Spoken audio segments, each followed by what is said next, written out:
Hello, I'm Barara, and I'm here to talk about human sexuality. I want you to, for a moment, go back in time and think about your first kiss. Where were you? Who was that person? How did you feel about that kiss? Was it good? Was it fun? Who did you tell? What did you say? All of us remember our first kiss. Now I want you to go back further in time, and I want you to try and recall the questions you first had about sex. Do you remember that? Long time ago. Who did you ask? You noticed maybe that your mother and father were a little different from one another, or maybe you were curious about your own body, or maybe you heard something about sexuality that was odd or interesting. So who did you ask? What did they say? How did that person respond? If it was your mother or father, did they welcome the question and say, "Great question, let's continue the conversation"? Oh, you laugh for good reason. Was it a friend who totally mystified you with the answer you got? Was it a grandparent, a teacher, a friend, where the person said, "You shouldn't ask questions like that. You should be ashamed of yourself"? These are the kinds of responses that we remember as children, and we often carry those feelings into our adulthood, feeling sometimes embarrassed and shamed and guilt about the responses we had as curious, normal, healthy children. And so I'm here today to talk a little bit about what human sexuality is in my country, the United States, and what it's not. Because a lot of us have questions about this. And I use this image from The Wizard of Oz. I don't know if you remember that film from a long time ago, when Dorothy, at the end of the film, and the lion and the cone man, anyway, went to the wizard and pulled back the curtain to inquire about what he was, who his booming voice was. And people have a lot of questions about what I do and what my field involves. And so again, I'm here to talk a little bit about that. I've been teaching in this field and writing in this field for about 30 years. So I have a few very quick slides I'd like to share with you about where I come from in sexuality, what my assumptions are and my roles are as a human sexuality instructor. These were written and endorsed by the World Health Organization and UNESCO, so they're not mine alone. But like them, and many of us in the field, I believe that sexuality is a fundamental aspect of human life. It has physical, psychological, spiritual, social, economic, political, and cultural dimensions, making it kind of complex, but very, very interesting. Another role and assumption: sexuality cannot be understood without reference to gender. We are different. Men and women are different, and we have different stories and different roles in society and different understanding of ourselves and each other, and we must bring gender into the conversation in human sexuality. Diversity is a fundamental characteristic of sexuality. Alfred Kinsey in 1950 was probably one of the first to report about the diversity that exists among us, and also helped us to understand how important it is to understand diversity. And I'll talk a little bit more about this later. The rules that govern sexual behavior differ widely across and within cultures, and I think we know this. Though I am quite concerned, aware and concerned, that Western values are here in China, here in the world, and particularly through the media, as it comes through the media. So though we have rules that govern behavior, we have cultures that govern behavior, I think we are becoming more connected through the media, which may be good and bad, I'm not sure. And then finally, certain behaviors are seen as acceptable and desirable, while others are considered unacceptable. This doesn't mean that these behaviors do not occur or that they should be excluded from discussion within the context of sexuality education. I'm talking here about the significance of having inclusive sexuality education that acknowledges and embraces diversity in our conversation and in our classroom. Well, it's not, walking into a human sexuality classroom is not like walking into a math class or a history class. Students who come into my classroom are oftentimes a little embarrassed, kind of uncomfortable. They don't often give me eye contact. In fact, when I first walk in a classroom, it's usually silent. And so it's my responsibility and job to try and break the silence and open up a discussion in the classroom. At the same time, it's important for me to acknowledge the challenges that students have in the class, some of them being anonymity and confidentiality. Questions like, oh my goodness, if I reveal something about myself, well, what will other people think about me? And if a conversation occurs and I have an opinion, is someone going to bring it out into the campus to discuss it? So can I really trust this environment here to share my experiences and my feelings and have conversation? The answer is yes. It's yes.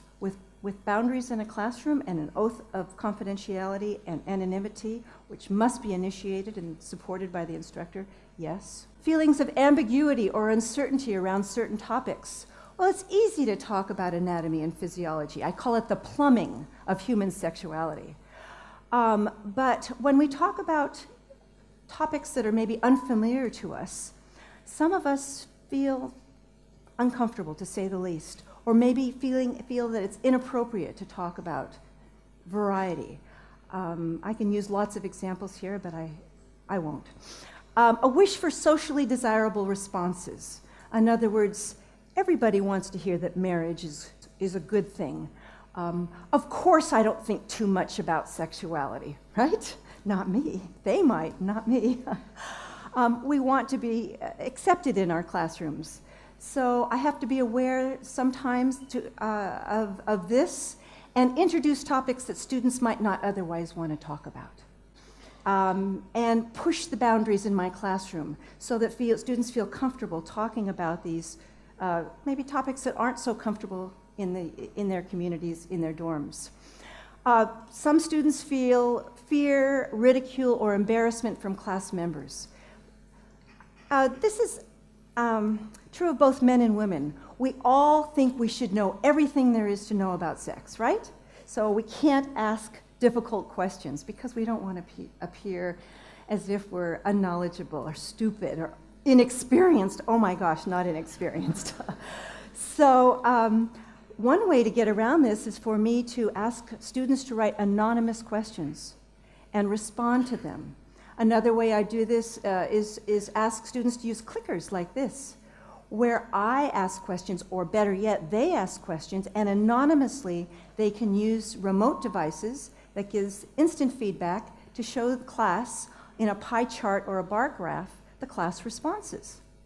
Like, I can use lots of examples. I've been teaching, like I said, 30 years. I would ask, for example, the last time you had sex, did you use a condom? Yes, no. In a monogamous relationship where we're both safe or not sexually active, and right away, in an audience like this, we would know. Isn't that interesting?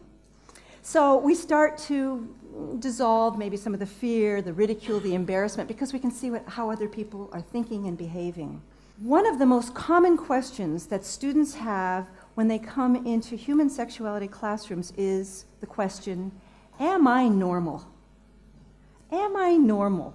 I would ask you, if somebody asked you that question, are you normal? How do you know? We don't discuss our thoughts sometimes, our actions, our behaviors, so how do you know if you're normal? Well, we have different ways of looking at normality. One is subjective. Well, if you and I agree, then it must be okay, right? It's our opinion. That's one way. Statistically normal behavior. You go into the literature. The literature tells us that 54% of people men think about sex 10 times a day, 10 times an hour, and women think about sex more or less. I don't know. The statistics have this information. My book is filled with statistics. So. Idealistically normal behavior. Oh, this is where we get in trouble. The media has some of the most bizarre messages about sexuality, as if we're having sex all the time, not just sex, great sex all the time, right?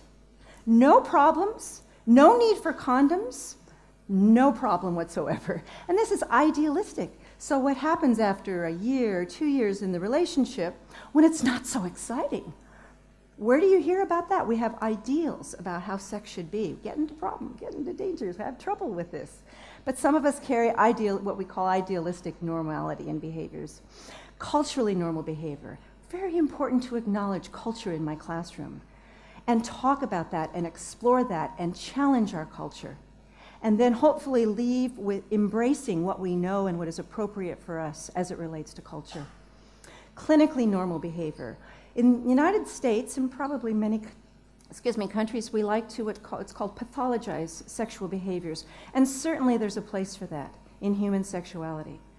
But sometimes the word, for example, sexual addiction or sexual compulsion gets mixed up and confused because we may not understand the clinical terms for this. And so it's important for us to talk about psychiatry and human sexuality and differentiate between what's called normal behaviors and pathological sexual behaviors.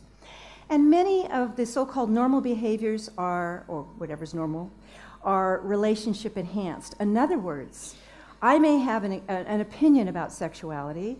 I've gone to the books, I've spoken with friends, I understand my culture, and yet when I get into a relationship with someone, it changes because I would say it's you and I now understand what sexuality is. So we sometimes change our views along the way. It's really very important when students leave my class to have some sense of understanding what normal sexual behavior is. And that's not to say that everything is normal just because sexuality is natural. Okay, does that make sense? It's really important because there are sexual behaviors that are pathological, that are dangerous to oneself or to others.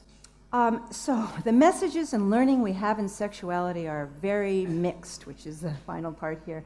But we are up against a barrage of messages around human sexuality that come from the media. In fact, some of us don't even have a chance. They come constantly, at least in Western media. You can't watch 1 hour of television without a significant percentage of that hour about sexuality. Sexuality entertains, it sells, and the dangerous thing in some cases, it educates us.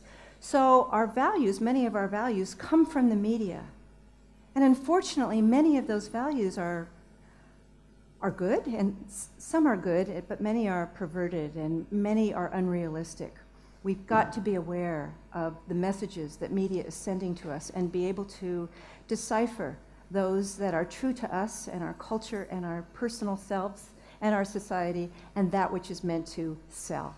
Some of the outcomes of messages we receive about sexuality are haphazard and incomplete. They're not truthful. Good girls do this. If you're a boy, you should. What? Help me with this. Tell me more. Give me more context. We don't get what's called comprehensive sexuality education in many of our schools or by our families. And so we're left curious and without an understanding sometimes. Many of the messages I've alluded to are dishonest. They're wrong. They don't give us the truth about the human condition. I think we all share values of family, of community, of relationship, of valuing oneself.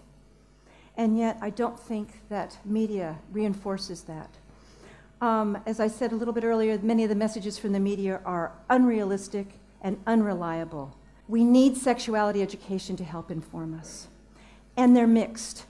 For example, sexuality is linked with intimacy and pleasure, yes, but also linked with shame and fear and discomfort and prejudice and hypocrisy. That's a clash. It's difficult when you have this intimacy and expression and conflict with shame and guilt, we're often left very confused.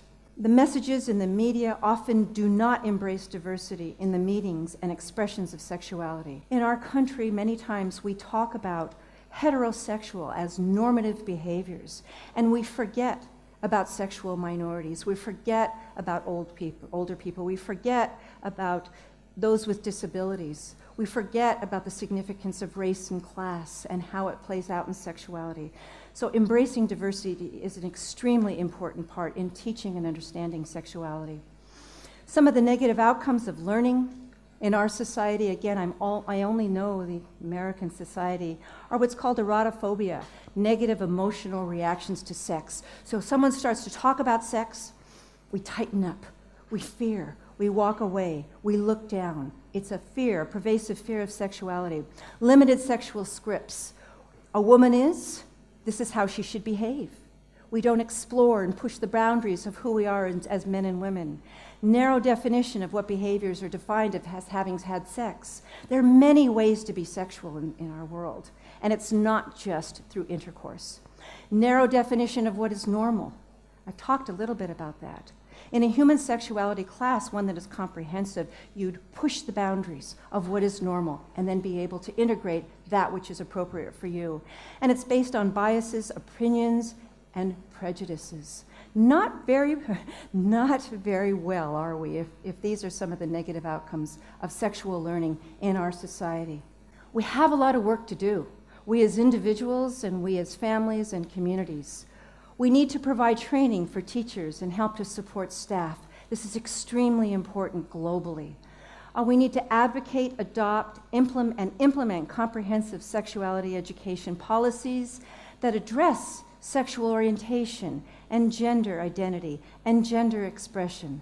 This is pushing, but it's inclusive. We need to provide curricular materials that are empirically based and inclusive. We need to include parents and communities in training and development, and we need to support governments in implementing comprehensive sexuality education. We need, however, to start with ourselves. And we can do that by giving our permission to ourselves to continue asking questions. I've noticed that many of you are in your 20s and 30s, where I'm guessing you still have a lot of questions about sexuality. I would encourage you to keep asking questions. Never let it go. Ask of others. Challenge stereotypes. Learn about yourselves. Talk with your partners. Get involved in the education in your community. I've been teaching, again, sexuality a long time. Things have changed in a positive way, about which I'm very grateful. But I know I still have a lot of work to do, because I know when students come in my class, they still feeling uncomfortable. They still will not look at me. There still is shame in their eyes. So I know I have work to do, particularly among those who are sexual minorities, women, handicapped, old people. I think we in the United States have a lot of work to do. I think globally we have a lot of work to do to inform and change the ideas and ideals around sexuality, to incorporate it so that it is true to who we are as people. I want to thank Abai for bringing me here to this country to share my book and to share my message. And I also want to thank Ishi for inviting me here today. Thank you very much.